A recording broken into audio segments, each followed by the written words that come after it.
Benoît Boutin, bonjour. Vous venez de participer à une conférence sur la mise en place d'un système de pilotage de la performance.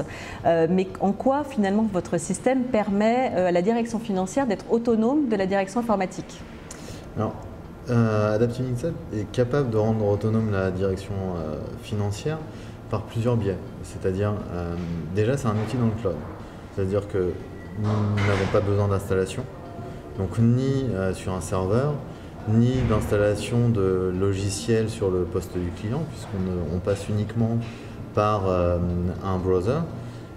Donc le client n'a besoin que de se connecter à une URL. Donc déjà, on a un premier pas vers l'autonomie du fait de ne pas avoir d'installation en dur, pas de problème de réseau, puisqu'on vient directement d'Internet, donc il suffit d'ouvrir l'adresse et on est bon.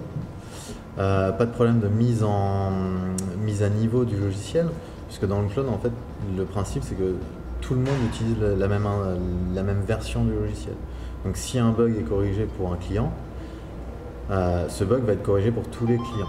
Là où avant, il fallait l'intervention de la DSI, puisque la DSI devait télécharger un patch, le mettre sur le serveur, on devait attendre. Des fois, ça plantait parce que le réseau ne s'y prêtait pas, parce que la DSI avait déjà passé un autre patch qui était incompatible ou autre. Donc, là, avec ce système dans le cloud, on est vraiment sur un outil qui est géré par l'éditeur. Donc, la DSI n'a très peu de travail technique à faire dessus. Le deuxième point, c'est que tous ces outils, et notamment Adaptive Insight, qui sont nés dans le cloud, sont partis de ce constat. Donc le but de ces outils va être de donner de l'autonomie en fait à la direction financière pour aller plus loin dans ce constat. Donc l'interface est pensée pour l'utilisateur, avec des mots que l'utilisateur financier va comprendre, et surtout des modules qui vont permettre d'avoir un premier niveau de paramétrage déjà fait.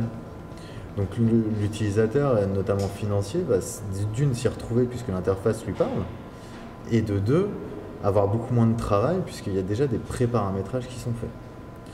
À mon sens, la seule limite et l'implication de la DSI va être obligatoire, ça va être pour remonter les données de systèmes tiers.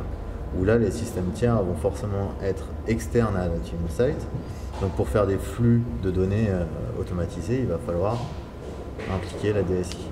D'accord. Et est-ce que vous auriez un exemple à nous citer de mise en œuvre réussie justement de cette performance financière digitalisée? Alors, très récemment, là, puisqu'on a mis en production début décembre chez Armand Thierry, nous avons mis en place un outil dans lequel nous avons impliqué la DSI pour la remontée de données automatique. Mais en revanche, depuis que la remontée de données automatique est faite, donc mi-mai, mi-juin je pense, on ne les voit plus. On ne les voit plus parce qu'on parle métier avec le métier. Et surtout, au-delà de parler métier avec le métier, parce que ça, on pouvait le faire aussi avec d'autres outils, mais on parle métier avec le métier, on leur explique comment l'implémenter dans l'outil, parce qu'on est en capacité, il n'y a pas besoin de background informatique pour paramétrer cet outil. On a besoin de connaître le fonctionnel et d'avoir un petit peu de logique. Et ça, en général, ils l'ont. Très bien, merci beaucoup.